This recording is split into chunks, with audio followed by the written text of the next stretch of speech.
نبی پاک فرماتے ہیں رجب اللہ کا مہینہ ہے، شعبان میرا مہینہ ہے، اور رمضان میری امت کا مہینہ ہے۔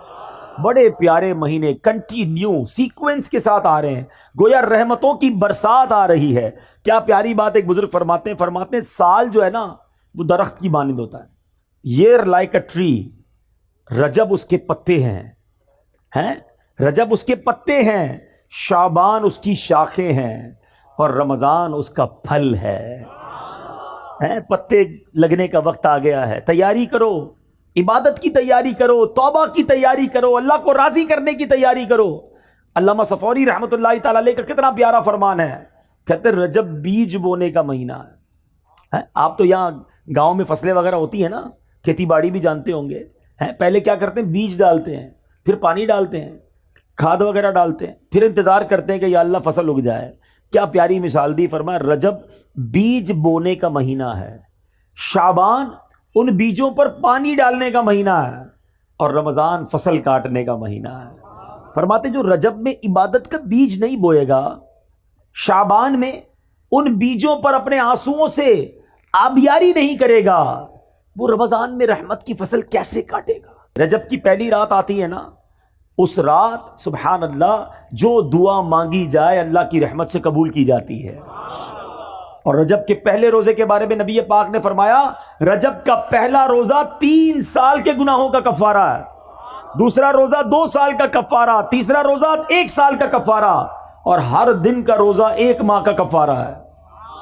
تو اتنا برکت والا مہینہ، اس کا مطلب کیا ہے؟ عبادت کے لیے تیار ہو جائیں، نفلی روزوں کے لیے تیار ہو جائیں، نمازوں میں سستی ہے تو اس کو دور کریں۔ اور یہ جو مہینہ گزر رہا ہے، اللہ اکبر، اس مہینے میں کتنی مبارک ہستی، خلیفہ اول امیر المومنین سبحان اللہ حضرت ابوبکر صدیق رضی اللہ تعالیٰ عنہ کی نسبت اس مہینے کو ہے۔ اس سیدنا ابوبکر صدیق کے بارے میں چند باتیں عرض کر کے، کیونکہ بیان میں بہت لمبا چوڑا نہیں کر سکوں گا، تو 2-3 باتیں کر کے انشاءاللہ اپنی گفتگو ختم کرتا ہوں۔ حضرت ابوبکر صدیق رضی اللہ تعالیٰ عنہ کی کیا شان تھی، کیونکہ عادتوں پر بات ہو رہی ہے، مینرز پر بات ہو رہی ہے، اخلاق کیسے ہونے چاہیے، کن بری باتوں سے بچنا ہے۔ صدیق اکبر رضی اللہ تعالیٰ عنہ ایک بار نبی پاک علیہ الصلوۃ والسلام نے کمال کی بات فرمائی۔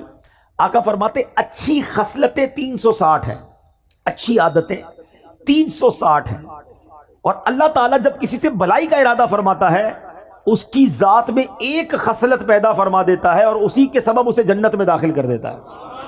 یہ بہت بڑی بات ہے کہ اچھی عادتیں اندر ہوں، گناہوں سے بچے انسان۔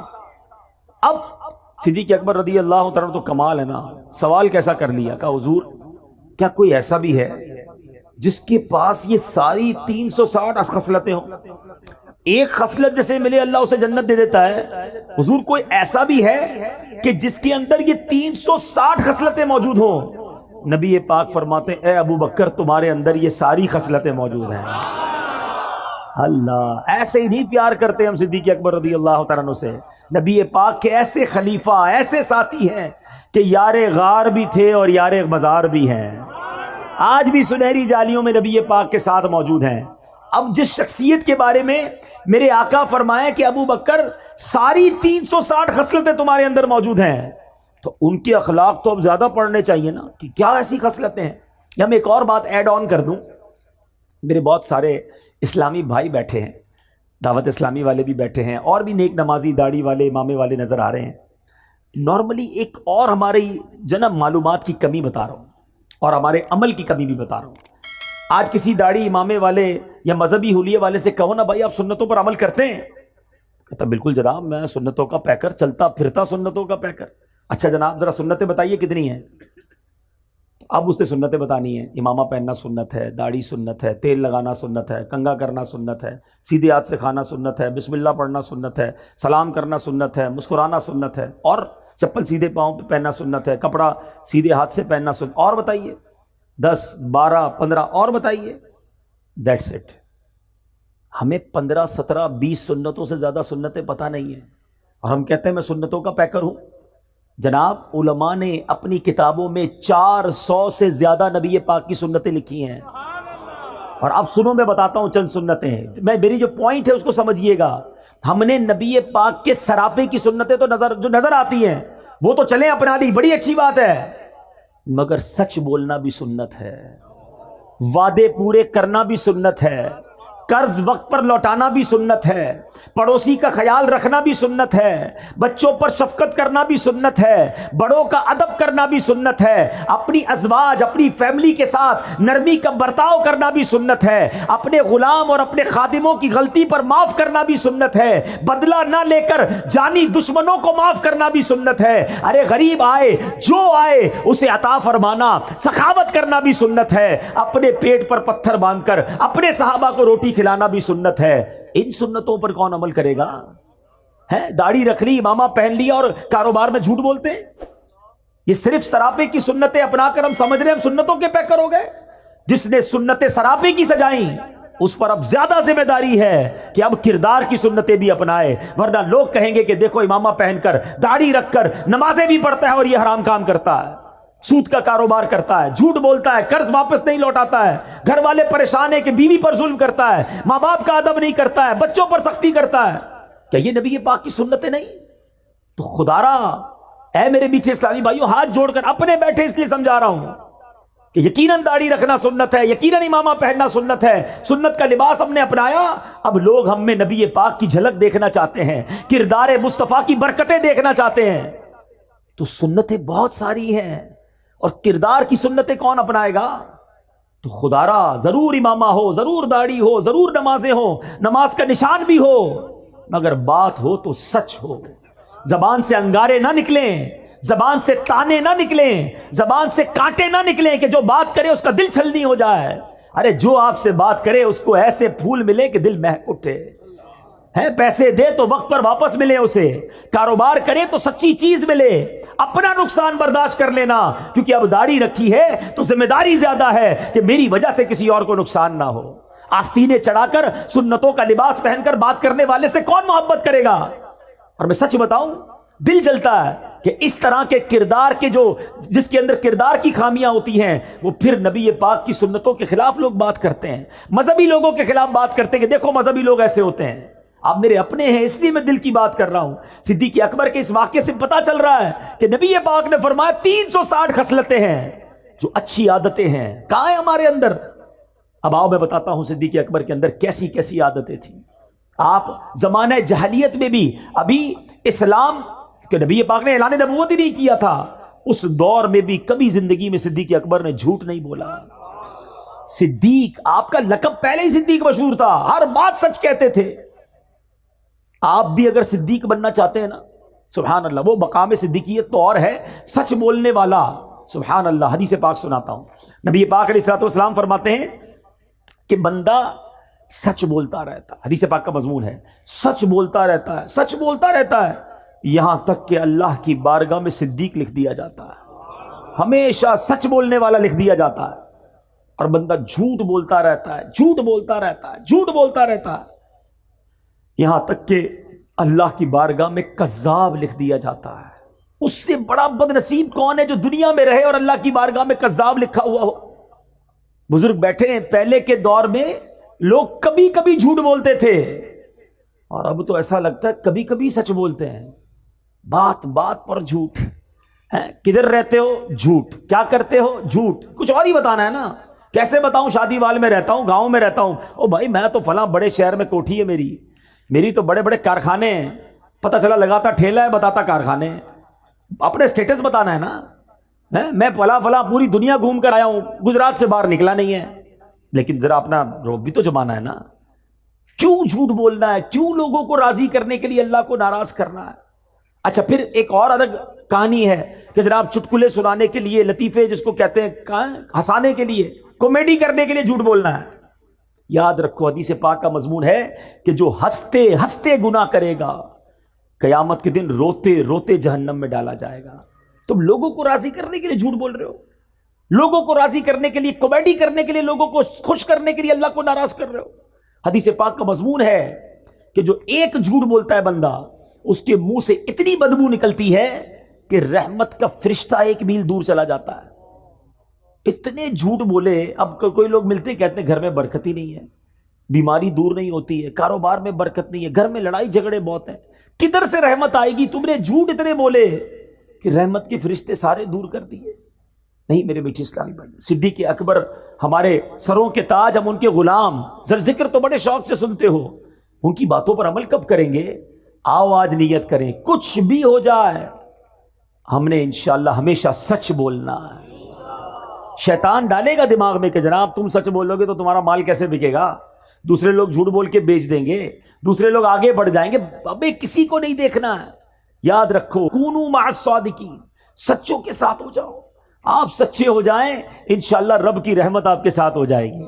سچ بولنے سے کام بند نہیں ہوگا، اللہ اور عطا فرمائے گا، غیب کے خزانوں سے عطا فرمائے گا۔ صدیق اکبر رضی اللہ تعالیٰ عنہ کی باتیں تو اتنی ہیں سبحان اللہ کہ میں ساری رات ہی بیان کرتا رہوں۔ ایک اور بات کر کے اپنی گفتگو کو ختم کرتا ہوں، اور یہ بھی گاؤں گوٹھوں میں بہت زیادہ پائی جاتی ہے، اس لیے میں اس خصلت کو، اس عادت کو، یہ بھی سنت ہے اور لیکن اس سنت پر عمل کرنے والے شاذ ملتے ہیں۔ صدیق اکبر رضی اللہ تعالیٰ کا ایک معمول تھا کہ مدینے کی جو بچیاں تھیں وہ خلیفہ بننے سے پہلے 3 سال تک ہر سال آپ کے پاس آتی اور محلے کی بکریاں، اپنی بچیاں جو ہے بکریاں لے کر آتی، تو تقریباً ہر دوسرے دن آتی تھی اور کہتی حضور ہماری بکریوں کو آپ دودھ دھو دیجئے۔ صدیق اکبر رضی اللہ تعالیٰ عنہ کو دودھ نکال کے دیتے۔ اب آپ بن گئے خلیفہ، امیر المومنین، ہیڈ آف اسٹیٹ، آج کے لفظ میں آپ تو اس مملکت کے ہیڈ تھے نا۔ اب ان بچیوں نے آ کر کہا کہ حضور پہلے تو آپ دودھ نکال دیتے تھے، اب تو آپ خلیفہ بن گئے ہیں، اب تو آپ دودھ نہیں نکالیں گے۔ آپ نے فرمایا کیوں نہیں، بکریاں لے آیا کرو، میں اب بھی تمہیں دودھ دھو دیا کروں گا۔ مدینے کی بچیاں بکریاں لاتی، صدیق اکبر رضی اللہ عنہ خلیفہ بن چکے تھے، پھر بھی ان بچیوں کا دودھ دھویا کرتے تھے۔ حضرت عمر فاروق کے بارے میں آتا ہے، یہ کیسے لوگ تھے؟ کہتے ہیں کہ میں ایک بوڑھی عورت کے گھر پر بیچاری پریشان تھی تو کبھی کبھی جا کر اس کے گھر کے کام کاج کر دیا کرتا، صفائی کر دیا کرتا، چیزوں کو ٹھیک کر دیا کرتا۔ ایک بار گیا تو بوڑھی عورت نے کہا کہ پہلے ہی سارا کام ہو گیا ہے، گھر صاف ستھرا تھا، ایوری تھنگ مینج۔ کہ کون آیا تھا؟ کہ پتہ نہیں کون آیا تھا، کوئی آیا تھا اور آ کے کر کے چلا گیا۔ اچھا، دوسرے دن گئے پھر گھر کا کام پہلے ہو گیا، تیسرے دن گئے پھر گھر کا کام حضرت عمر سے پہلے ہو گیا، عمر فاروق رضی اللہ عنہ سے پہلے۔ کہتے کون ہے جو مجھ سے پہلے آ کر گھر کے سارے کام کر جاتا ہے؟ اب ایک رات حضرت عمر فاروق کہتے ہیں میں دن میں آ کر چھپ جاؤں گا۔ اب آ کر شام کو چھپ گئے، دیکھا کہ خلیفۃ المسلمین امیر المومنین حضرت ابو بکر صدیق تشریف لائے۔ اس بوڑھی عورت کے گھر میں جھاڑو لگایا، اس کے کپڑے اور اس کے سارے کام کاج ٹھیک کیے اور اس کے بعد تشریف لے گئے۔ کیا سیکھنے کو ملا؟ کہ خلیفہ بننے کے بعد بھی عاجزی کا پیکر ہیں، انکساری کا پیکر ہیں، ڈاؤن ٹو ارتھ ہیں۔ اور آج ہمارا کیا حال ہے؟ تھوڑے پیسے مل جائیں، تھوڑی نمبرداری مل جائے، کسی ملک کا ویزا لگ جائے، او ہو پھر تو ہمارا سٹائل ہی الگ ہے نا۔ پہلے محلے میں کوئی جانتا نہیں تھا، آج تھوڑا نام پاکستان میں مشہور ہو جائے پھر تو انداز ہی بدل جاتا ہے۔ بندہ مالدار ہو کر آج کل یہ ہو گیا غریب رشتہ دار کو پہچاننا چھوڑ دیتے ہیں کہ میں کیسے بتاؤں یہ میرا چاچا ہے، یہ بیچارہ پگڑ باندھے والا، یہ دیہاتی آدمی، میں کسی کو کہوں گا میرا ابا ہے، میرا چاچا ہے تو لوگ مذاق اڑائیں گے۔ استغفر اللہ، یہ سیکھا ہم نے، یہ اسلام کی تعلیمات ہے۔ یقین کرو میرے بیچ اسلامی بھائیوں، تکبر ایسا گناہ ہے، اللہ کو اتنا ناپسند ہے کہ روایتوں کا مضمون ہے کہ متکبر کو قیامت کے دن چوٹیوں کی شکل میں لایا جائے گا اور لوگ مسل مسل کر اس کے اوپر سے گزر رہے ہوں گے۔ تکبر ہی تو کیا تھا شیطان نے۔ حضرت آدم علیہ السلام کے سامنے دیکھ کر کیا کہا تھا؟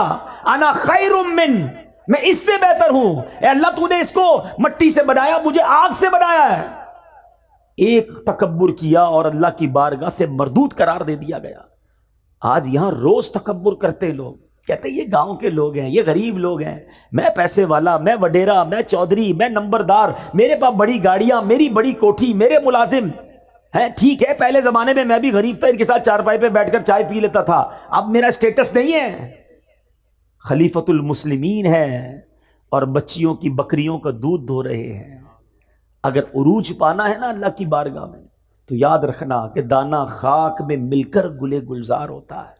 کبھی تکبر نہ کرنا، کیونکہ اللہ تبارک و تعالیٰ جب چاہے تمہارا یہ مال واپس لے لے گا، جب چاہے یہ عزت واپس لے سکتا ہے۔ ان اللہ علی کل شیء قدیر وتعز من تشاء وتذل من تشاء، وہ جسے چاہے عزت دے، جسے چاہے ذلیل فرمائے۔ تو میرے میٹھے اسلامی بھائیوں، سیکھو کہ ہم نے کبھی تکبر نہیں کرنا ہے. اگر مال دیا ہے اللہ نے دیا ہے, ہمیں اور جھک جانا ہے. کہتے نا وہ درخت جھکا ہوا ہوتا ہے جس میں پھل لگے ہوئے ہوتے ہیں, تو جھک کر رہیے, عاجزی کا پیکر رہیے. سیکھیے اپنے بزرگوں سے, اپنے اسلاف سے کہ وہ کتنا بھی بڑا مرتبہ ہو جاتا تھا عاجزی کا پیکر رہتے تھے. آج ہاتھ ملانا پسند نہیں کرتے. ایک اور بات بتا دوں, یہ جو غریب رشتہ دار ہے نا, جی ہاں رشتہ دار ہماری اصل ہیں, کبھی انہیں مت بھولنا. ان کا بڑا مرتبہ ہے. عام مسلمان کو صدقہ دو تو ایک ثواب ہے. احادیث کا مضمون ہے اگر کوئی اپنے رشتہ دار کو صدقہ دے اس کو ڈبل ثواب ملتا ہے. ایک صدقے کا ثواب, ایک رشتہ داری نبھانے کا ثواب. لیکن دنیا کے ساتھ بڑے اچھے رشتہ داروں کو بھولے ہوئے ہیں. اور ایک اور بات بتا دوں, بے شک انٹرنیٹ پر 5000 دوست بن گئے ہیں, کئی گروپس کے فالوورز بن گئے ہیں, آپ کے بہت سارے لائکس بڑھ گئے ہیں, سارا دن انہی کے ساتھ لگے ہوئے ہیں. نہ ماں کے لیے ٹائم, نہ والد کے لیے ٹائم, نہ رشتہ دار, نہ چاچا, نہ ماموں ہیں. جب بیمار پڑو گے نا بستر پر, تو وہ 5000 فرینڈز جو انٹرنیٹ پہ بنائیں, کوئی بھی بستر کے کنارے کھڑا نہیں ہوگا. وہی بھائی, وہی بہن, وہی ماموں, وہی چاچا, یہی لوگ کام آئیں گے. مرنے کے بعد بھی انہوں نے ہی ہمیں یاد کرنا ہے. خدا را ان کی قدر کرو اور کبھی ان کا دل نہ توڑو, اور پھر عاجزی کا پیکر بن کر رہیں. جو تکبر کرتا ہے وہ برباد کر دیا جاتا ہے. آخری حدیث سنا دیتا ہوں کہ کتنی بری بلا ہے تکبر, کہ جس کے دل میں رائی کے دانے کے برابر تکبر ہوگا. نبی پاک فرماتے ہیں جس کا مضمون ہے رائے کا دانہ ہوتا کتنا ہے, اتنا سا, سمجھایا کیسے پیارے انداز, اتنا بھی تکبر ہوگا, وہ جنت میں داخل نہیں ہوگا. جنت میں جانا ہے نا تو دل کو تکبر سے پاک کر لیں. ہمیشہ سب کو عزت دیں, سب کو پیار دیں. بلکہ میں آپ کو ایک مشورہ دیتا ہوں, جب آپ دیکھیں نا کوئی بیچارہ غریب سے کپڑوں میں ہے, یا ایسا ہے جس کو لگتا ہے یہ بہت بیچارہ پریشان ہے, اس کو کوئی عزت نہیں دے رہا ہوگا, آگے بڑھ کے آپ اسے سینے لگا لیا کرو. یقین کرو اتنا اس کو بھی مزہ آئے گا اور آپ کو بھی مزہ آئے گا. اس کی آنکھوں میں چمک آ جائے گی. بعض اوقات تو رو پڑتا ہے سامنے والا کہ شاید کئی مہینے ہو گئے کسی نے سینے نہیں لگایا تھا, کسی نے پیٹ نہیں تھپکی, کسی نے طبیعت نہیں پوچھی. طبیعت بھی نہیں پوچھتے. غریبوں کا خیال رکھے. یہ جو بعض اوقات یہ ٹھیلے پہ لوگ بیچ رہے ہوتے ہیں نا, کوئی چنے بیچ رہا ہوتا ہے, کوئی بیچارہ بھٹا بیچ رہا ہوتا ہے, جو چھوٹی چھوٹی چیزیں بیچتے ہیں. اللہ نے اگر آپ کو دیا ہے نا, یہ اچھے لوگ ہیں, یہ مانگ نہیں رہے ہیں, یہ مزدوری کر کے پھل بیچ کر کام کر رہے ہیں. کبھی آپ دیکھیں کوئی سفید داڑھی والا, یار میرے والد کی جگہ ہے, کوئی بڑا بزرگ, کوئی ایسا شخص آپ کو بڑا نظر آئے نا, اپنی گاڑی اپنی اسکوٹر روکیں, اس سے تھوڑے چنے خرید لیں. آپ کو نہیں چاہیے نا, کوئی بات نہیں, اگلے اسٹاپ پہ کوئی اور بیچارہ غریب نظر آئے گا, اس کو دے دیجیے گا. ہو سکتا ہے یہ اسی 50-100 روپے کے انتظار میں بیٹھا ہے کہ یار 100 روپے کی کمائی اور ہو جائے تو اپنا ٹھیلا بند کروں, گھر جاؤں بچوں کے پاس. وہ 100 روپے آپ اس کا کام کروا دو یار. اللہ دیکھ رہا ہے. جس کو اللہ نے نوازا ہے دل جیتو, ان لوگوں کی دعائیں لو. مگر آج ان ٹھیلے والوں کو بھی لوگ گالیاں دے رہے ہوتے ہیں. غریب ہے نا, کر تو کچھ نہیں سکتا ہے. غریب بیچارہ کوئی سگنل پہ آ گیا, اس کو برا بھلا کہہ کے چلے جائیں گے. اس طرح نہ کیا کریں. کبھی بھی کسی کی ہائے نہ لیں, دعائیں لیں. آپ کو لوگ دعائیں دیں گے, آپ ترقی کریں گے, آپ کی مشکلیں آسان ہو جائیں گی. تو بہرحال آج اس مختصر سے بیان میں, ورنہ باتیں تو بہت ساری ہیں. صدیق اکبر رضی اللہ تعالیٰ عنہ کو اللہ نے کیسی خصلتوں سے, کیسی عادتوں سے نوازا تھا. اور سب سے بڑی عادت, سب سے بڑی خصلت, بلکہ آپ کی زندگی کا اگر میں کہوں سینٹرل پوائنٹ کیا تھا, وہ نبی پاک پر ایسے فدا تھے, ایسے عاشق تھے. اگر سیکھنا ہو عشق رسول کسے کہتے ہیں, نبی پاک پر اپنا سب کچھ فدا کیسے کرتے ہیں, تو وہ صدیق اکبر رضی اللہ تعالیٰ عنہ سے سیکھنے کو ملتا ہے. اللہ ان کے صدقے ہمیں بھی عاشق رسول بنا دے. نبی پاک پر اپنا تن من دھن سب قربان کرنے کا جذبہ عطا فرمائے. الحمدللہ دعوت اسلامی کے مدنی ماحول میں ایسی پیاری باتیں سیکھی اور سکھائی جاتی ہیں. آپ بھی اس مدنی ماحول سے وابستہ رہیے, اجتماعات میں آتے رہیے, مدنی قافلوں میں سفر کیجئے. انشاءاللہ ہمارے اندر بھی عاجزی آ جائے گی, ہم بھی سچے ہو جائیں گے, ہم بھی کردار کی سنتوں پر عمل کرنے والے بن جائیں گے. آمین.